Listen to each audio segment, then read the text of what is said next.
The cold splash comes out of nowhere, pouring over Claire's head and face with a sharp suddenness that feels almost unreal. The water runs down her neck and soaks into her faded sneakers, pooling on the worn linoleum floor of the Chicago Community Clinic. For a heartbeat, everything freezes. Claire stands still, her eyes locked on the ground, a flush creeping up into her cheeks, but she doesn't flinch or wipe her face. The bitter taste of humiliation settles over her, stronger than the water itself, and the silence in the waiting area grows dense and heavy. The air is thick with the scorched scent of overbrewed coffee from the reception's corner machine, mixed with the musty odor of damp papers forgotten on the counter.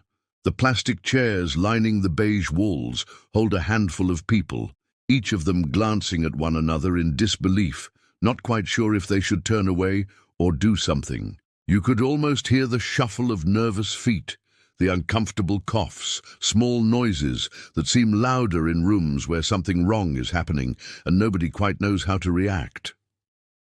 Behind the chipped wooden desk, Martha, the receptionist, stands with a tight smile and the plastic bottle still clutched in her hand. Her chin is lifted, her satisfaction barely hidden, like she's proved some silent, twisted point in front of an unwilling audience. There's a strange look in her eyes, a flash of pride mixed with stubbornness, as if she's daring anyone in the room to challenge what she's just done. The tension that had been building in the room snaps into sharp relief. Claire, still dripping, looks straight at Martha, her jaw set, but holds herself steady. She's been through enough in places like this to recognize the game, a push against dignity, a test to see how much you're willing to let slide to get what you need. The people around her shrink into themselves, some out of fear, some simply out of habit, hoping the moment will pass if they don't get involved. More than just water has dropped in that clinic. Respect, once taken for granted, has just become something to fight for. In that instant, the line is drawn between those who demand basic decency and those who feel entitled to withhold it. Claire wipes her brow, taking a slow, shaky breath, as the cold of the water seems to settle deeper into her bones. Ignoring the trickle running down her neck, she fixes Martha with a steady gaze. There's pain in Claire's eyes, wedged somewhere between frustration and that stubborn refusal to back down. Her baseball cap shields her from the harsh glare of the fluorescent lights, but it can't hide the flicker of hurt that's just as strong as her defiance. She wonders, not for the first time, why someone like Martha, a receptionist in this neighborhood clinic, would go to such lengths just to make people feel small. The clinic waiting room hangs in an awkward pause. Nobody moves, but everyone seems a little more awake, as if this one act peeled back a layer they'd all quietly agreed never to look beneath. Most patients avoid Martha's eyes, but a couple sneak glances at Claire, torn between their fear of stirring up trouble and the flicker of sympathy that comes from seeing someone humiliated so openly. Then the silence is shattered. Martha slams the bottle down on the counter. Her voice, sharp and grating, cuts through the low hum of the room. "If you can't follow the rules, you can just leave. We don't put up with people like you here," she spits out, her glare leaving no space for questions. There's no real reason behind her anger, no official rule that Claire has broken, just the old familiar sense of power being tossed around because it can. The clinic is supposed to be a safe place, somewhere built for healing and fairness, but right now it feels anything but. The tension thickens, its grip tight on everyone. An older woman clutching her purse to her chest lets out a quiet gasp, her knuckles white, while a teenager near the door looks at his phone, pretending not to be here at all. Nobody is sure how to respond or if they dare step in. It's a kind of quiet test, the kind that happens in corners of every city every day, of whether people will choose to look away or reach for the smallest acts of kindness. The water on the floor is spreading, but it's nothing compared to the cold edge in Martha's words. Everyone can feel the question hanging in the air. How much disrespect can they tolerate before someone stands up to it? A week before the water incident, Claire had stood a little nervously in front of the small crowd gathered in the city's central conference room. It was a big day for her. She had just been appointed as the new director of the Roosevelt Community Health Clinic. Her reputation stretched far beyond the walls of her previous workplaces. People described her as fair but tough, someone who had never turned a blind eye to injustice, even when it would have been easier to stay quiet. Her presence brought a certain energy to rooms, a feeling that things might finally change. Chicago was not a city untouched by hardship. The neighborhoods around Roosevelt Clinic had always been a difficult mix. Working-class families, new immigrants, people from all over with scars and stories. Tensions ran high, especially in recent years when trust in public institutions had plummeted. There were talks everywhere, on bus rides, in local diners, and among friends in the park, about police harassment, neglected social programs, and the feeling that those in power protected their own while others suffered in silence. After a string of uncomfortable stories about mistreatment at clinics and minority groups being pushed to the edge, the appointment of a new director meant a lot to the community.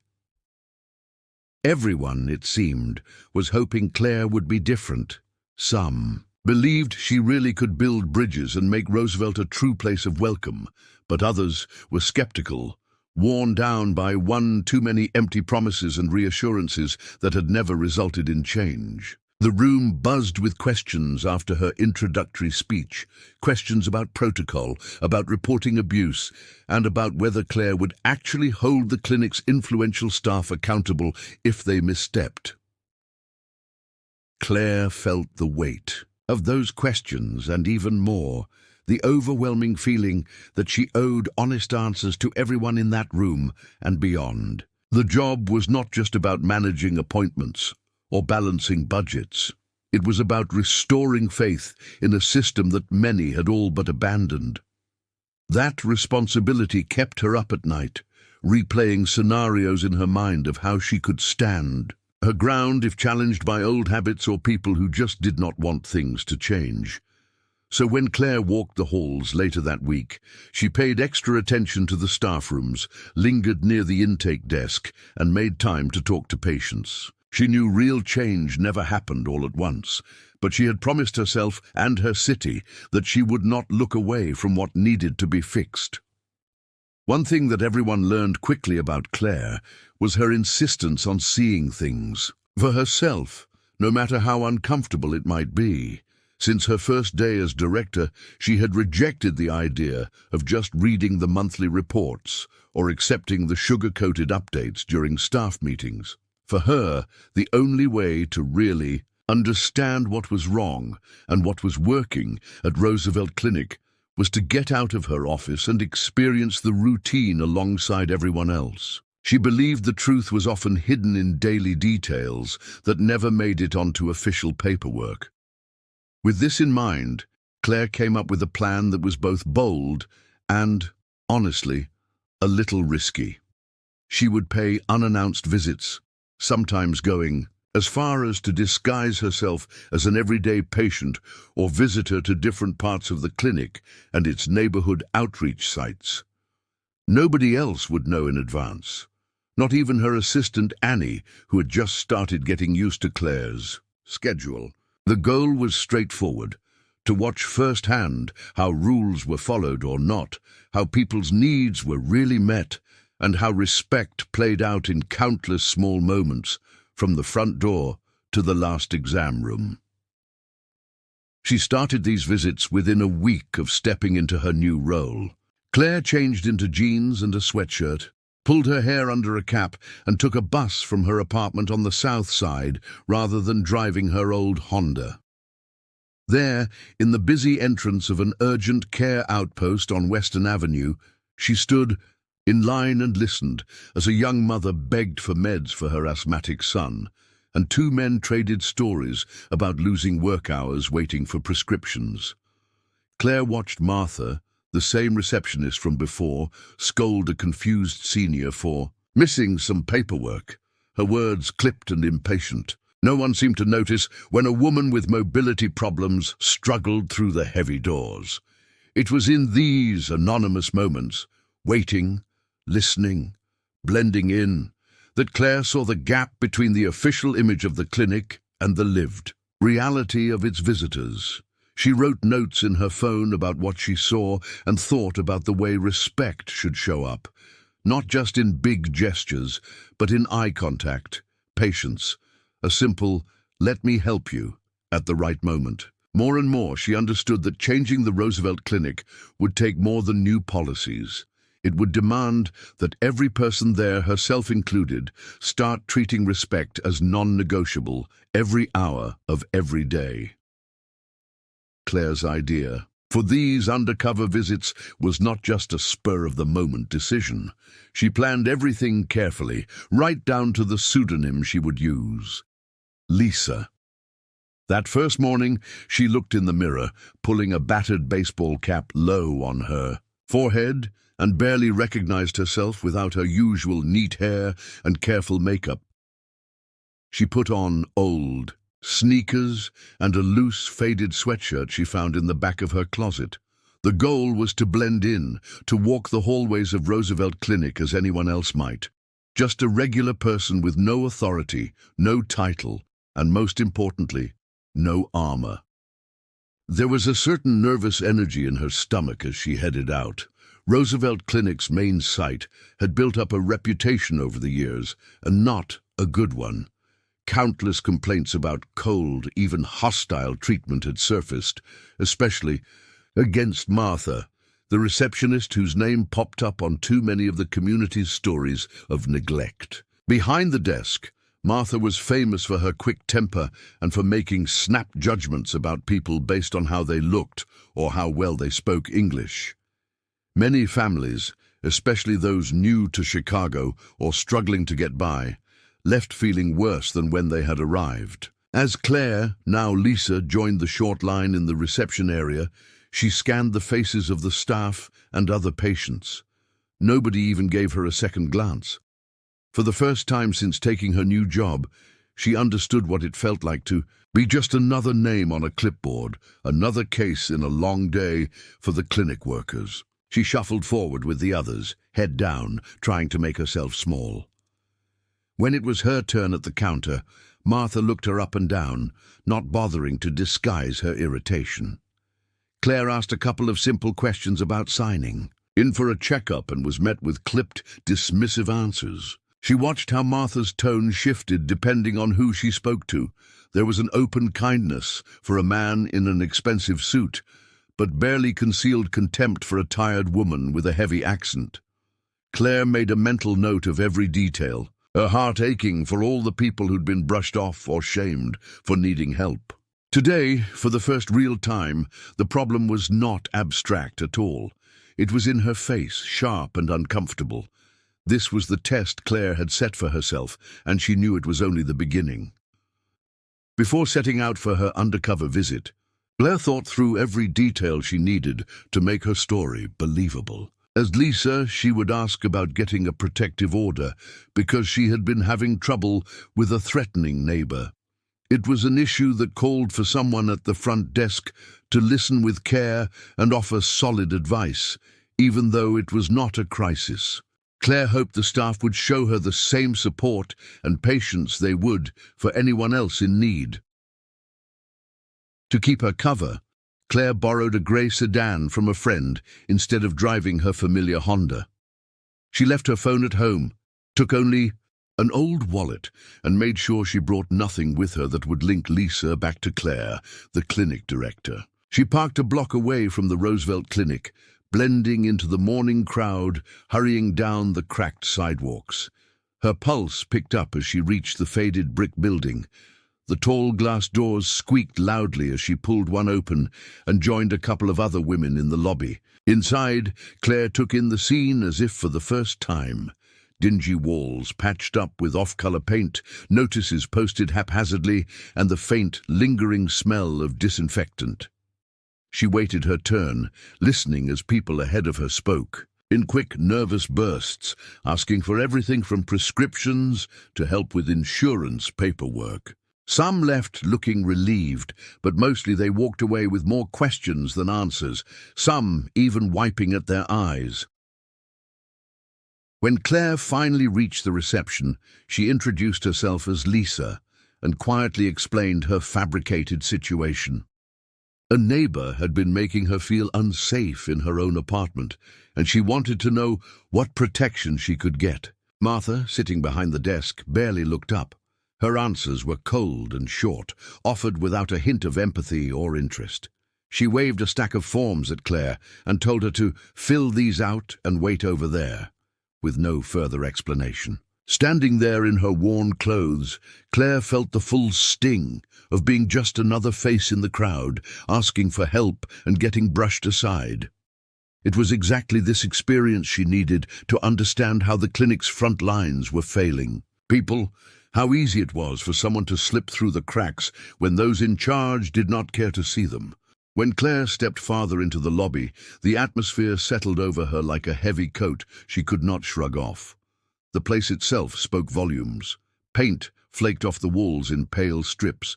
The benches along the walls were hard and uncomfortable, and the overhead lights buzzed with a dull, cold glow. She could feel how the neglect of this building was more than just about maintenance. It was like a message written into the space itself, warning people not to expect comfort or warmth. Around her sat a handful of residents, shoulders slumped and faces drawn tight, each one lost, in their own mix of weariness and resignation. It was the look of people who had waited before, waited for answers, waited for someone to treat them like they mattered, and learned somewhere along the way that waiting did not bring much more than disappointment. On the other side of the thick glass window that separated staff from visitors, Martha was absorbed in her phone, tapping away with barely a glance up. Claire's arrival, and those of all the others, went completely unnoticed. The receptionist's attitude was not new. The routine was familiar and well-rehearsed. Staff barricaded by glass and counters, setting the pace and rules, while those needing help fidgeted on the other side, powerless over how long they would have to wait or whether they would even be heard. Claire took her seat with everyone else and held the stack of paperwork Martha had handed her earlier. She watched people come and go, an older man shuffling to the window with a cane, a mother keeping her son quiet with old crayons, a teenager sneaking glances at the clock. Low conversations filled the room in short bursts, most of them laced with frustration. They never call your name, or it's their lunch break again. Every so often someone would try to politely nudge for attention, but it was always met with the same stiff tone from behind the glass. It became painfully clear to Claire that this was not just a busy office. These were ongoing patterns that wore people down and made the threshold to basic care and help feel impossibly high. Waiting there, Claire realized these moments, so small and ordinary, held the truth of the whole system. It was not about one difficult interaction or a single rude answer. It was about the daily grind of indifference and how everyone on her side of the glass was being quietly taught not to expect much from those supposed to protect and serve. After what felt like forever, Claire finally found the nerve to stand up and approach the window, paperwork in hand. She politely cleared her throat, hoping to catch Martha's attention without causing a scene. Martha flicked her eyes upward, her expression already telling Claire that her interruption was unwelcome. Claire, still in her role as Lisa, explained, quietly, that she needed advice about how to file a complaint because her neighbor had threatened her. It was not a crisis, just something that was making her anxious in her own building. Martha gave a sharp sigh and rolled her eyes, letting Claire know, without saying a word, that she was already tired of the conversation. She spoke in a clipped tone, telling Claire that these sorts of problems were common and barely worth the paperwork. She shoved another form under the divider, hardly looking at Claire, and mumbled instructions that were quick and confusing. When Claire tried to ask for clarification, Martha cut her off, declaring, "You just need to fill out the form. If it's not an emergency, there's nothing we can really do." Her fingers never stopped scrolling on her phone.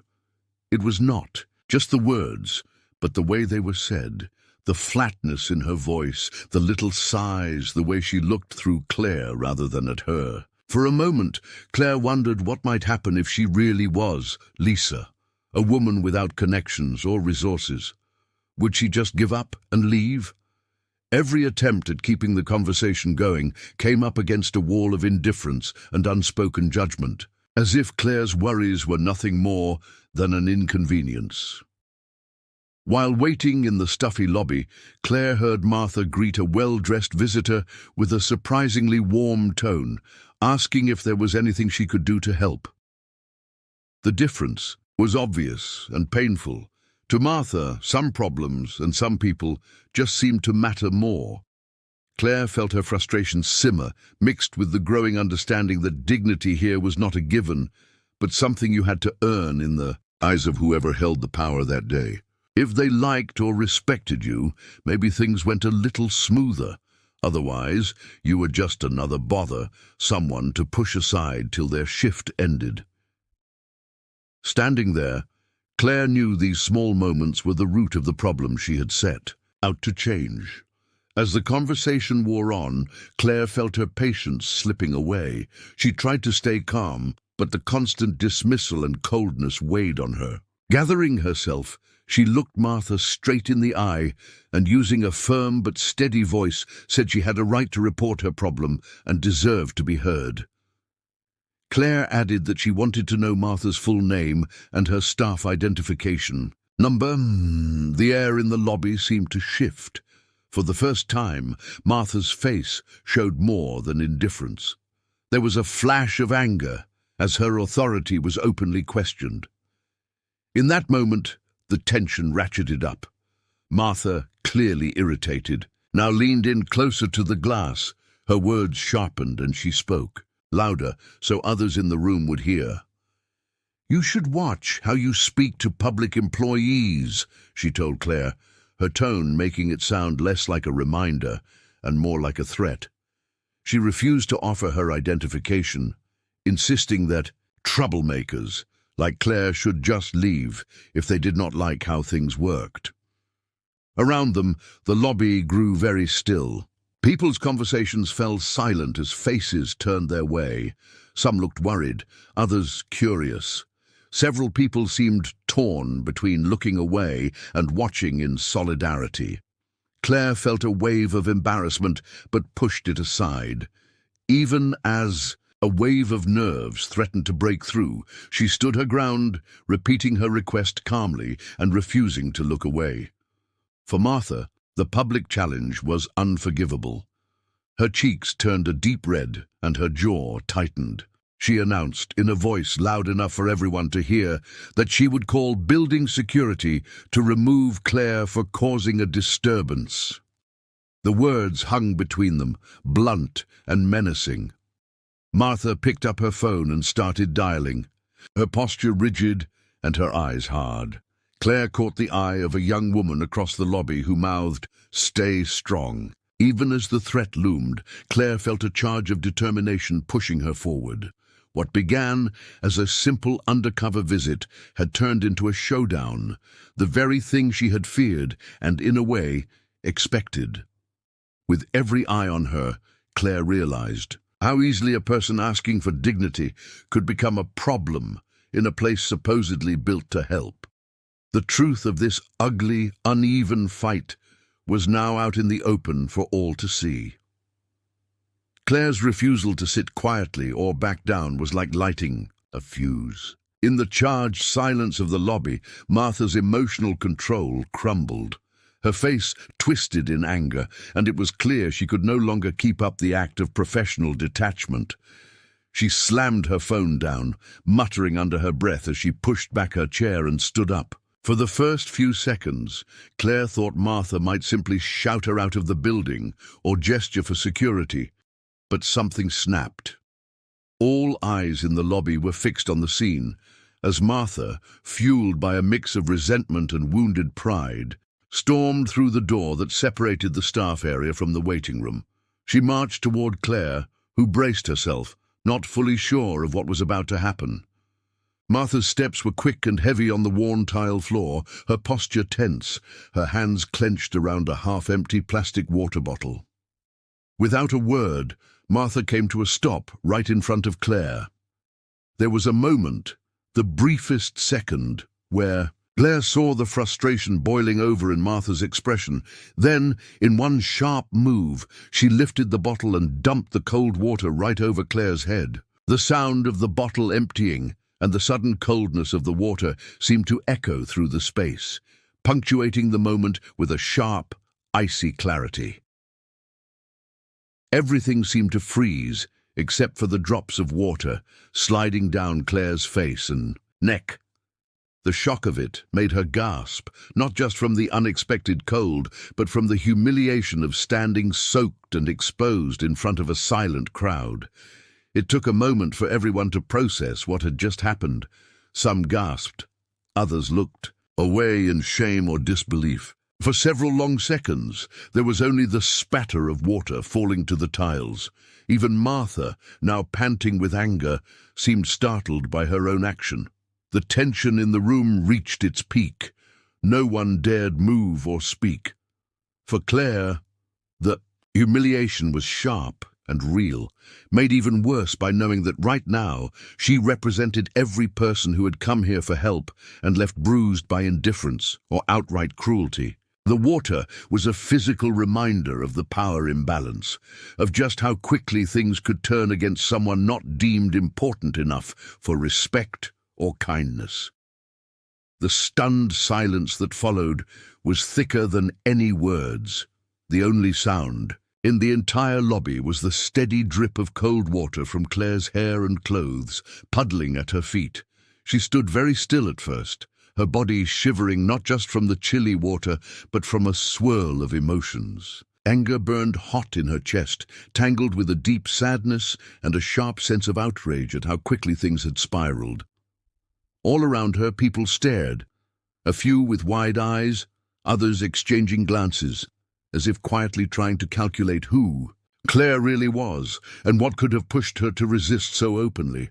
Martha, for her part, looked for a long moment as if she was still riding the pulse of her fury, her breathing quick and a hint of cruel satisfaction ghosting across her face.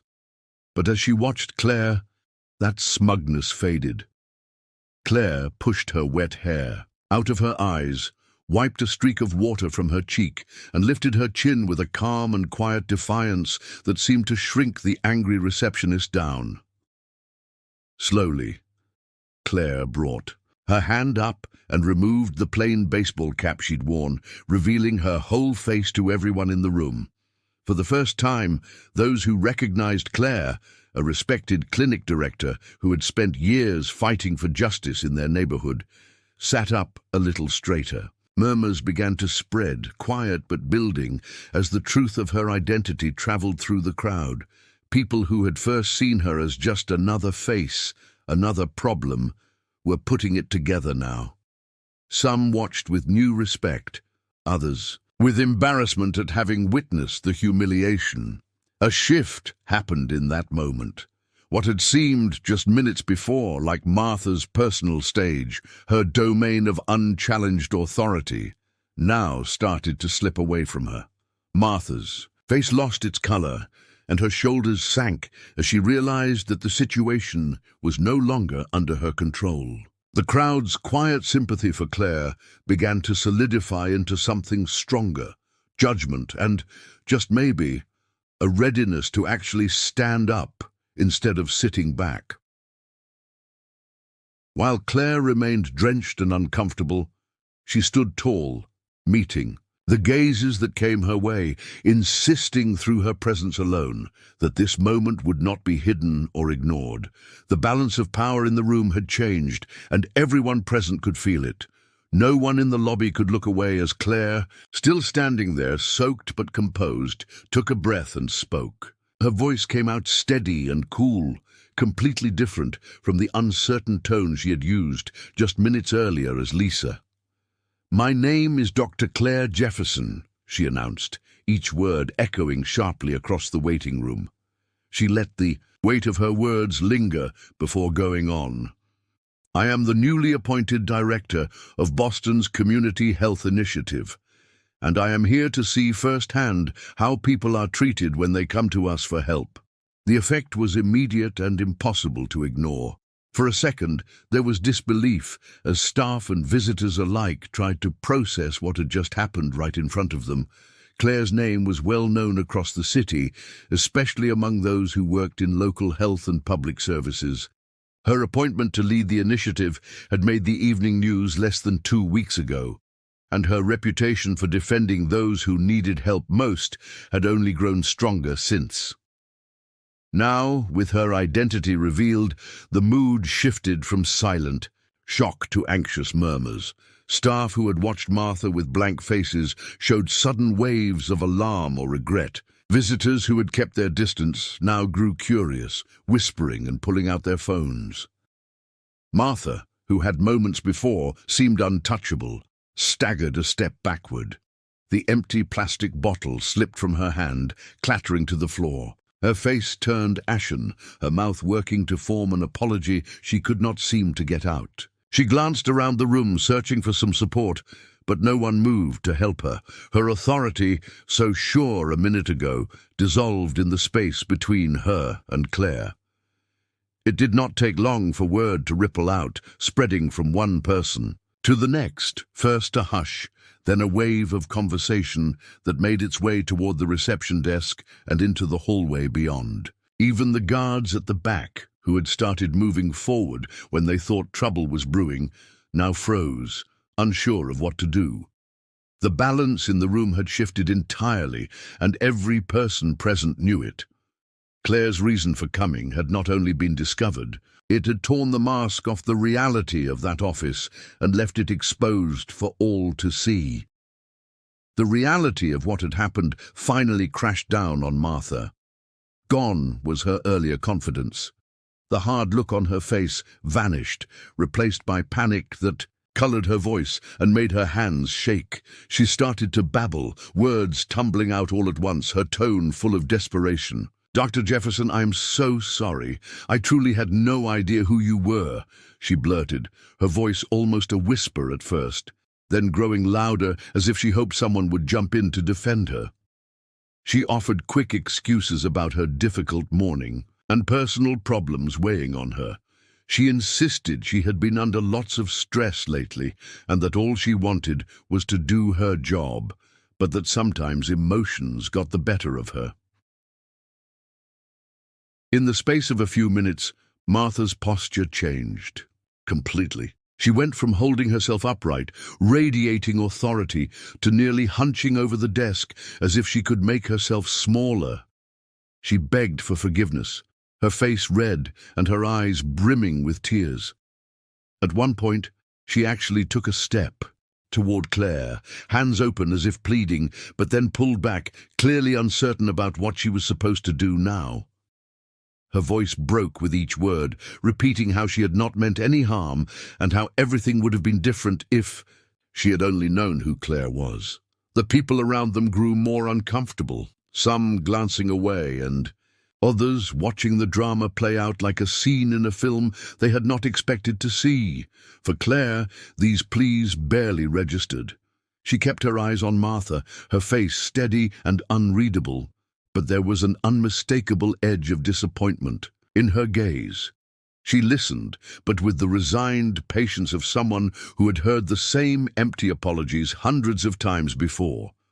None of Martha's explanations mattered to her now, and none could erase what had happened.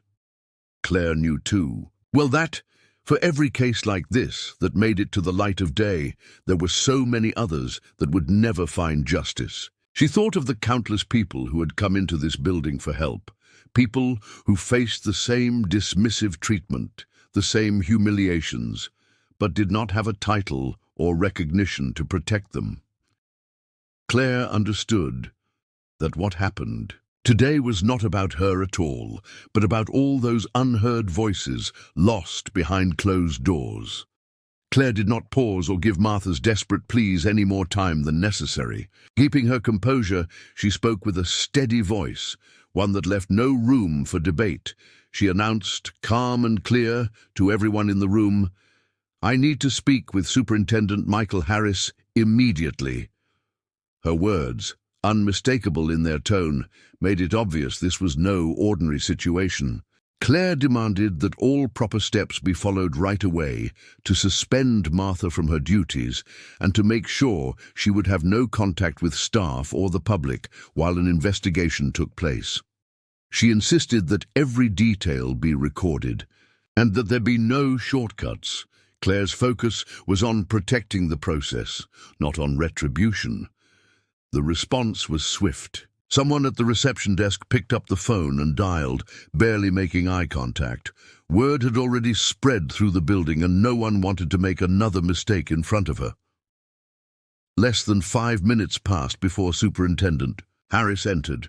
Tall and usually self-assured, he looked genuinely rattled as he surveyed the lobby, glancing first at Claire, still dripping wet but standing assertively, and then over at Martha, who was now quietly sobbing at her desk.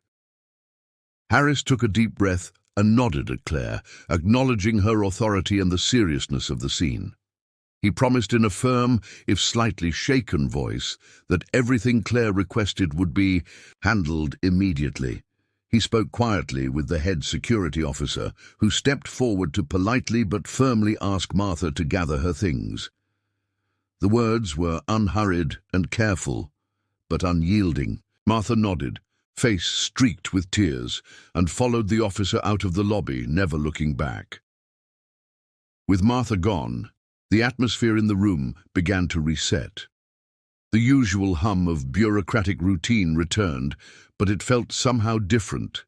Every person was aware that the rules meant something, at least for now. Superintendent Harris instructed the rest of the staff to continue with their duties, but added that everyone would be interviewed over the next several hours about what they had seen.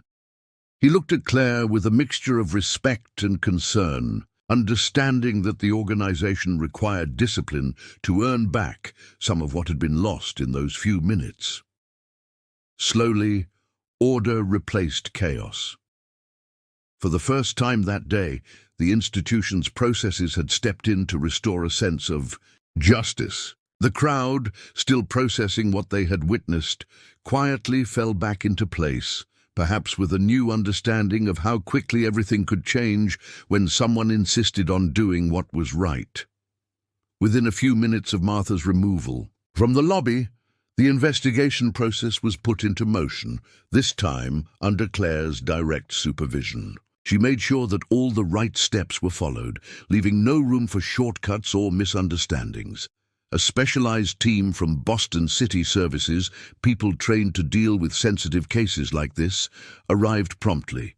They brought with them clipboards, voice recorders, and a quiet efficiency honed by years of handling difficult situations. They set up a makeshift office in one of the small conference rooms adjoining the lobby and invited Claire to sit down and give her formal statement. Despite still being damp from the ordeal, Claire laid out every detail with careful precision. She described step by step how she had entered the building, the dismissive behavior from the staff, the harsh words, and finally, the humiliating moment when Martha dumped cold water over her in front of everyone. She did not exaggerate or complain. Her voice stayed calm, her account professional. She even described the looks on the faces of those who witnessed the event and pointed out a few employees who had tried to intervene, if only slightly, alongside. Those who had stood by silently. Everything was recorded and logged in detail, with extra care given to make sure there was an exact record of the sequence of events. Meanwhile, Martha, looking pale and completely defeated, was questioned in a separate office down the hall. When the investigators spoke to her, she quickly admitted to dumping the water on Claire, but began to offer excuses. Too much. Stress, a tough month, the sense that she was only reacting because she did not know who Claire really was. But her explanations could not compete with the evidence, or with the calm, matter-of-fact way Claire and dozens of witnesses described what had taken place. Every excuse Martha tried to give was quietly written down, but no one in the room suggested they carried any real weight. The process was thorough and serious. For once, it seemed that everyone involved understood the seriousness of letting people like Martha operate unchecked. There was a clear effort to get things right, to let facts, not excuses, guide the next steps. Claire watched the whole process unfold with a tired sort of hope. It was difficult work, but necessary if the system was ever going to serve the people who had always been left out. One by one, witnesses from the lobby, both people waiting for appointments, and several staff members were brought into the conference rooms to give their statements. The investigation team made it clear that everything shared would be kept confidential, and that no one's job or access to services would be at risk, because they spoke honestly. This assurance eased a lot of tension.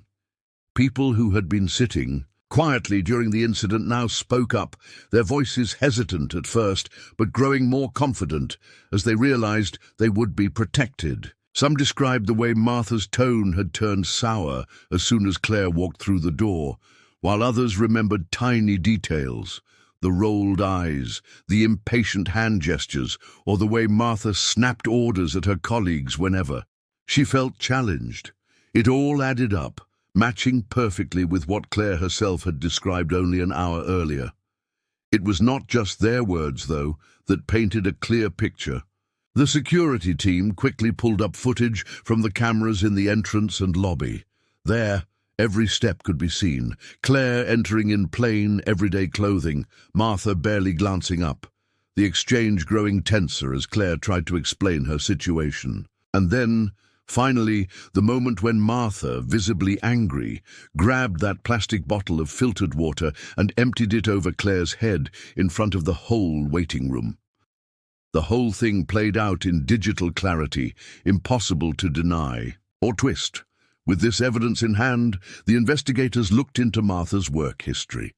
What they found startled even those who thought they had seen it all. There were several formal complaints on file against Martha from the past few years, allegations of similar harsh treatment, discrimination, and moments of public humiliation targeted at vulnerable clients. For a long time, these complaints had led to nothing more than warnings or brief leaves of absence, but never a real solution. It was as if the system had simply gotten used to her behavior, letting things slide as long as no one important seemed to notice. Now, though, there was no room left for excuses. Every witness account matched the video and supported what Claire had described. This was no isolated event. It was part of a long-running problem, and for the first time, something real was finally being done to stop it. Everyone involved sensed that maybe, just maybe, change had arrived. When the final report from Boston City Services landed on Claire's desk, it was clear that no one could sweep this under the rug anymore. The findings did not simply focus on Martha's actions. Instead, the investigators pulled back the curtain on a bigger problem: the culture within the community health initiative itself. The report described in plain language how Martha's repeated offenses had been met with little more than a slap on the wrist, time and again. Supervisors had given verbal warnings even after clear patterns of abuse, hoping those chats would be enough to change her attitude. The team pointed out that these half-hearted measures did nothing to stop Martha, and worse, made it look like such behavior would be tolerated as long as it did not draw too much attention. Many people had expected that Martha would be fired outright, and some worried she might get away with just another warning. But the disciplinary committee's decision struck a different note. They announced that Martha would face a full-year suspension without pay, a consequence more serious than anything she or the office had ever seen. However, the committee also wanted to address the deeper causes behind her pattern of behavior, so they added something new. Martha would be required to go through an intensive, multidisciplinary re-education program designed from scratch for cases just like hers. This was not a standard anger management course or a few hours of community service. It was a rigorous plan aimed at real change, involving counselors, diversity trainers, and social work mentors working together to challenge not just Martha's actions, but the beliefs that fueled them. This approach surprised nearly everyone at the office. For years, punishments had been either too soft or pointlessly strict, rarely resulting in any shift in attitude. Now there was a sense that the organization was finally willing to try something different. They hoped that this mix of real consequences with a path to transformation could stop people from repeating the same mistakes. It also sent a strong message to the rest of the staff. Policies had teeth, and the leadership actually meant what they said about treating everyone with fairness and respect. The entire staff would receive extra training as well, so no one could claim ignorance again. It was hard for Martha, facing the reality of her suspension, but for the other employees and visitors, the changes made the air feel lighter, as if some old weight had finally started to lift. The re-education program Martha was ordered to complete left no room for half measures or empty promises. She would have to go through long-term therapy sessions with licensed counselors, not just to talk about stress or pressure, but to really dig into how she treated others and why. Weekly workshops on ethics and civil rights were mandatory, covering laws about equal treatment and case studies of discrimination from across the United States. These sessions focused on more than memorizing rules. They required real participation, thoughtful reflection, and sometimes a willingness to face uncomfortable truths. In addition to classroom learning, Martha was assigned several months of supervised community service. She was sent to work in neighborhoods where mistrust of the system ran deep, places where her previous actions and those of people like her had left residents feeling overlooked and harmed. Martha's supervisors included not just managers from the Community Health Initiative, but also members of local advocacy groups and mental health professionals, each chosen for their commitment to fair treatment and second chances. Every milestone in the program would be tracked by an independent oversight committee. This committee was not just made up of agency insiders. There were community leaders, licensed psychologists, legal experts, and people who had once been on the receiving end of institutional mistreatment themselves. They met each month to review Martha's progress, looking for more than just attendance or compliance. They wanted to see genuine, visible growth in how she approached her work and saw other people. Reports from her group discussions, her community, service supervisors, and her therapists all played a part in shaping the committee's view. And the message from the organization was crystal clear. There would be no shortcuts, no second warnings. If Martha failed to show true change by the end of 2 years, if she missed meetings without cause or was caught dismissing her training, again, her employment would be terminated permanently and she would have no rights to appeal the decision. But if she put in the hard effort and demonstrated by actions, not just words, that she had changed, only then would the organization even consider bringing her back. For the first time, the stakes felt both high and fair. Martha's future rested not on old habits or empty apologies, but on her willingness to transform. All eyes were watching, not just to see if she could change, but to make sure no one in the system could hide from accountability any longer. When the news of Martha's suspension and the strict re-education program spread throughout the community health initiative, it was like a shockwave hit the building. Some people had been waiting for a sign that things could truly change, and Claire's unwillingness to back down now seemed to open a door they thought was locked forever. Staff members who always tried to do right by their patients and colleagues started to feel hope.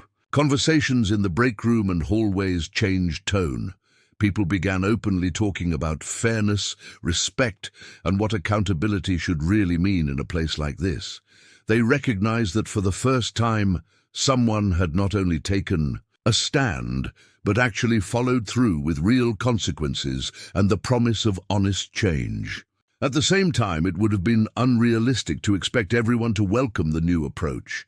There were groups, some large, some just a handful of old hands, who grew anxious as the news settled in. These folks had gotten used to the old ways, where mistakes were quietly swept under the rug and senior staff looked out for each other, no matter how badly someone messed up. Losing that padded safety net felt risky, and a few people started whispering doubts about Claire's leadership in corners or over late coffee. Some wondered if she was too strict, too set on breaking their traditions, or even just looking to make an example out of someone unlucky enough to get caught first. Still, Claire did not let the pushback shake her. Resolve. She knew from experience that lasting change does not come without discomfort. She spoke openly at a staff meeting, saying she understood these decisions were hard, but stressing that nobody should have to work or seek help in a place ruled by fear or prejudice. She challenged everyone to look past their own worries and think about the people they had sworn to serve, the families in tough spots, the clients who had depended on them for years, and the neighbors watching to see if things could actually get better. Day by day, the organization started to shift. Staff who once stayed quiet about problems now felt more comfortable coming forward, knowing they would be heard and not ignored. The old guard found their grip weakening as more people rallied around the push for a culture rooted in respect. For all the grumbling behind closed doors, the momentum was moving in one clear direction, toward openness, honesty, and a stubborn refusal to return to the shadows of the past. Claire, never one to lose sight of her purpose, took the recent events as a cue to push for even greater openness between the Community Health Initiative and the people of Boston. She arranged regular town hall meetings, inviting everyone, clients, staff, advocates, and neighbors, to come hear about changes and voice their concerns directly. Instead of hiding behind policies or waiting for tempers to die down, Claire and her team faced issues head-on, always ready to tweak their approach. The increased transparency meant that residents now watched closely, holding leadership accountable in a way that was new and sometimes uncomfortable, but which also brought a sense of shared responsibility. The story of Martha's case entered the organization's training manuals and monthly workshops, always in general terms to protect privacy. Staff would discuss the incident as a turning point, a lesson in how everyday actions and attitudes could shape someone's experience for better or worse. That story stopped being just a scandal. It became a platform for real self-examination and change. There were long conversations about what it meant to wear a badge or uniform and the quiet power that came with every decision, every interaction with someone in need. As for Martha, nobody could say what would happen. She had been given one of the rarest opportunities in public service, a path to reflect on her mistakes and start again if she showed real growth. But nothing was guaranteed. The hard truth was that only Martha could decide whether she would face her own behavior, learn from it, and repair what trust had been broken. There were still days when her name came up in whispers, the what-ifs lingering in the elevator rides and after-hours chats. Some people hoped she would use the second chance wisely. Others doubted that deep change was possible. Regardless, the whole episode left its mark not just on the Community Health Initiative, but across Boston as a whole. It was a jolt, a moment that shattered routines and made everyone consider what kind of workplace and city they wanted to build together. Lessons learned from Martha's mistakes, from Claire's unwavering leadership, and from all the courageous voices who spoke up, became stitched into the daily life of the organization. Through all the struggle and discomfort, Boston found a kind of hope in the chaos. discovering that real change, though never quick or simple, started with those willing to confront problems instead of hiding from them.